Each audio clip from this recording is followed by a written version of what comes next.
Ama şu cennetin tapusuna bak. Allah rızası için şu elindeki tabu belgesine bak. Müslim'in, Ebu Davud'un rivayet ettiği şu hadise bak.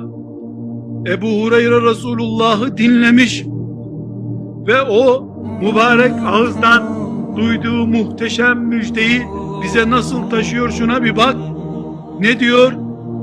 30 sene, 50 sene, 100 sene namaz kıldın, oruç tuttun, öldün, defterler kapandı. Mezarda da kılacak halin yok ya. Mezarda da oruç tutacak değilsin ya. Mezarda da yardım gönderecek halin yok ya fakir fukaraya. Bitti. Bitti. Kaç seneydi? 50 seneydi. 110 sene yaşadın, 10 senede başladın, 10 yaşında başladın, 100 sene kıldın. Daha ne yapacaksın ki? Ama yetiştirdiğin salih bir çocuk, senin elinle yetişmiş, helal lokmanla yetiştirdiğin salih bir çocuk, sen öldükten sonra 20 sene, 30 sene, 50 sene namaz kıldıkça, oruç tuttukça, Rabbim anama rahmet et, babama rahmet et dedikçe defterin açık, namaz kılan bir mümin gibi kabirde kalıyorsun. Senin derdin okul bitirttirip muruetini görmek. Eh be, İstanbul'da da bir devlet memurluğu yakalattıysan çocuğa, yok senin eline su dökecek melek zaten. Çocuğun memur mübarek. Memur. Ablası da iyi bir işte çalışıyor ha. Ablası da iyi bir iş buldu. Onun da emekli maaşı üst derecelerdendi zaten. Elhamdülillah, daha ne isteyeceğim bu dünyada? Ne isteyeceksin tabii, Müslümanlar kan kusuyor, sen daha ne isteyeceksin dünyada? Namus gitmiş, iffet gitmiş, cünüp mü değil mi belli olmayan insanlar camiye dolmuş, imanın farzları bilinmiyor. İsteyen kaderi inkar ediyor, İsteyen hadisi inkar ediyor, İsteyen de yatak odası kıyafetini İslami kıyafet diye mağazasında satıyor, Allah'tan haya etmeden.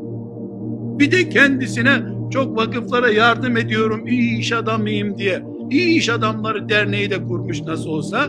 Dış kıyafet diye sattığı şeyi Ebu Cehil'in karısı bile giymedi bu dünyada belki.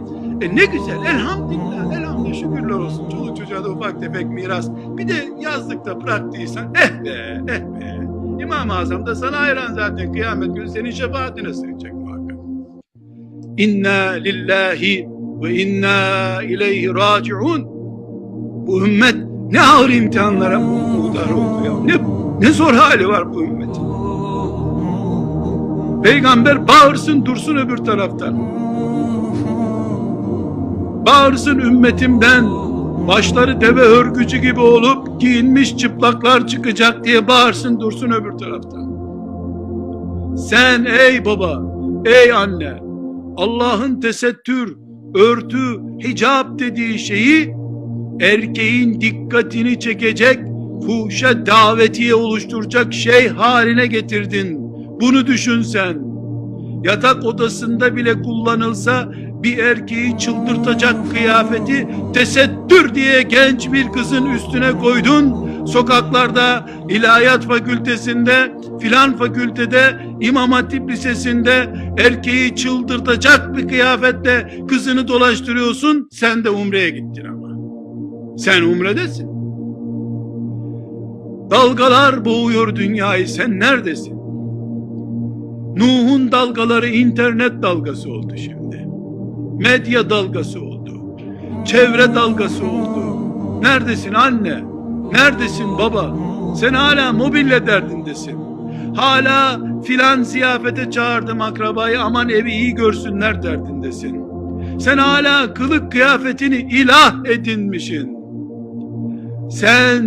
Sen bu çocukların bulunduğu ortam cehennem çukurundan daha zor, berbat bir yer olduğu halde evlenmek üzere olan kızını hangi arkadaş çevresiyle toplantıya gönderdin? Bunu düşünemeyecek kadar düşüncesi kaybolmuş bir annesin, babasın sen. Bu mesuliyetin altında Uhud dağı kadar ağır hissetmiyorsun kendini üstelik. Mazeret hazır. Bu zamanda gençlere hükmedilemiyor. Tabii ne büyük mazeret. Melekler de böyle bir mazeret bekliyordu senden zaten. Ah bunu dedin ya, bütün vergi borçların silindi senin. mümin ölürken yatağında çoluk çocuğumuzu işte elhamdülillah şükürler olsun gözüm arkada değil her birine birer daire bıraktım. Eyvah! Bu ne düşünüyor hala ya? Ulan sana ne daireden ya? Sana ne? Elhamdülillah çocuklarım şu anda namazı ihmal etmiyorlar. Herhalde mezarda geliyor bize bunlar inşallah deyip gözün açık asas böyle gitme ya, gitmeyeceksen. Halbuki onlara bir akar kalsın diye, belki de faize krediye bulaşarak onların da bir dairesi olsun diye sen öldükten sonra onlar için uğraştın da, halbuki onlar kendileri de daire alabilirlerdi. Saf adam, sana ne onların mülkünden? Kimi Allah açık bıraktı da senin çocuğunu bırakacak? Bırak kendine yatırım yap sen, çocuğunu infaka alıştır, al oğlum bu tapuyu, git filan vakfa ver bu daireyi, bana da sana da yatırım olsun de. Sen verecektin ama çocuğunun eliyle çocuğun koca bir mülkü vermeye alışsın.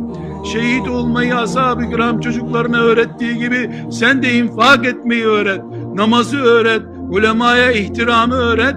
Sen mezardayken ebedi karlar içinde kal. Allah'ın hesabına yatırım yapsana. Evlattan iyi bir cennet yatırımı olur mu? Kıl 100 sene kılacaksın. Tut 100 sene oruç tutacaksın. Zaten son 10 senede doktorlar oruç tutamazsın abi diyecekler sana.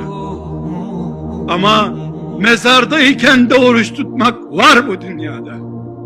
İşte Resulullah'ın vaadi budur. Sen mezardasın, çocuk hala oruç tutuyor. Senin çocuğun öleli de 500 sene olmuş. 500 sene olmuş senin çocuğun öleli. Ama torunlara intikal eden bir teheccüd var ortada. Bunu ilk defa sen sülaleye sokmuştun. İlk defa sen modern bir kelebek başörtüyü aileye sokan bir kadın olduğun zamanki gibi.